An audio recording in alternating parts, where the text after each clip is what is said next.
Good afternoon, dear students. Today we will be discuss about square and square root. आज हम वर्ग और वर्गमूल कैसे निकालते हैं उसका शॉर्टकट ट्रिक पढ़ने वाले हैं। आप कृपया इधर ध्यान देंगे सभी। चलिए, जैसे हमारे पास कोई नंबर है 27, इसका हमको स्क्वायर करना है, तो इसका स्क्वायर निकालने के लिए हम लोग क्या करेंगे? सबसे पहला काम हम लोग 3 खाने बनाएंगे। क्या करेंगे? 3 खाने बनाएंगे, ठीक है। उसके बाद हमारे सामने क्या है? 27 हमारा क्या है? 2 जो है इसका वर्ग निकाल लेंगे हम लोग और इधर लिख देंगे। तो 2 दूने कितना होता है? 4। कितना होता है? 4। यहां लिख दिए। फिर 7 का स्क्वायर निकाल लेंगे हम लोग। तो 7 का स्क्वायर कितना होता है? 49, ठीक है।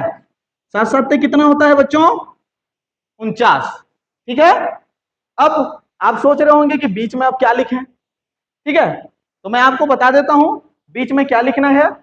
बीच में लिखना है हमको इन तीनों का मल्टीप्लाई करके आपस में बीच में लिख देना है, ठीक है। इन तीनों का आपस में मल्टीप्लाई करके कहां लिखेंगे? बीच में लिखेंगे। चलिए मल्टीप्लाई करिए। 2 दूने 4 और 4 सत्ते होता है 28। कितना होता है? 28, ठीक है। तो यहां लिखेंगे हम लोग 28, ठीक है। अब आपको करना क्या है?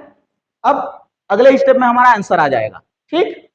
तो 9 को ले आएंगे इकाई प्लेस यहां पर, इसका इकाई हमारे यहां पर आ गया, ठीक है। अब बचा 4 कहां चला जाएगा? यहां पर हासिल में चला जाएगा, ठीक है। तो 8 4 कितना होता है बच्चों?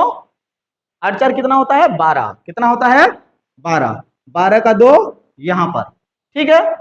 अब 12 का 1 2 के पास आ गया और ये पूरा यहां पर चला जाएगा। तो हमारे पास 1 ऑलरेडी है और ये 2 यहां पर आया, तो कितना हो गया? 2 1 3 और 4 7। कितना हो गया? 7। तो 729 जो है 27 का स्क्वायर है, ठीक है। अब मैं इसका दूसरा तरीका आपको बता देता हूं। इसको निकालने का और एक तरीका है, उसको भी आप सीख लें। जैसे इसी का 27 का ही हम लोग स्क्वायर निकालते हैं, तो इसका दूसरा तरीका क्या है?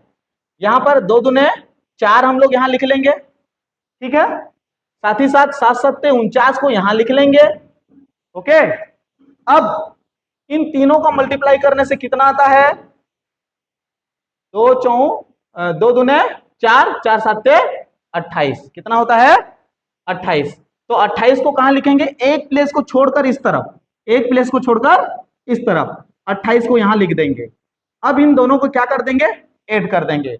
जो भी आंसर आएगा हमारा आपके सामने होगा। ये हमारा 9 8 4 कितना होता है? 12। 12 का कितना? 2। हासिल कितना चला गया? 1। 4 2 6 और 1 कितना हो गया? 7। क्या ये दोनों हमारे जो आंसर हैं वो बराबर हैं? बिल्कुल। तो इस प्रकार से आप किसी भी नंबर का स्क्वायर निकाल सकते हैं इजीली।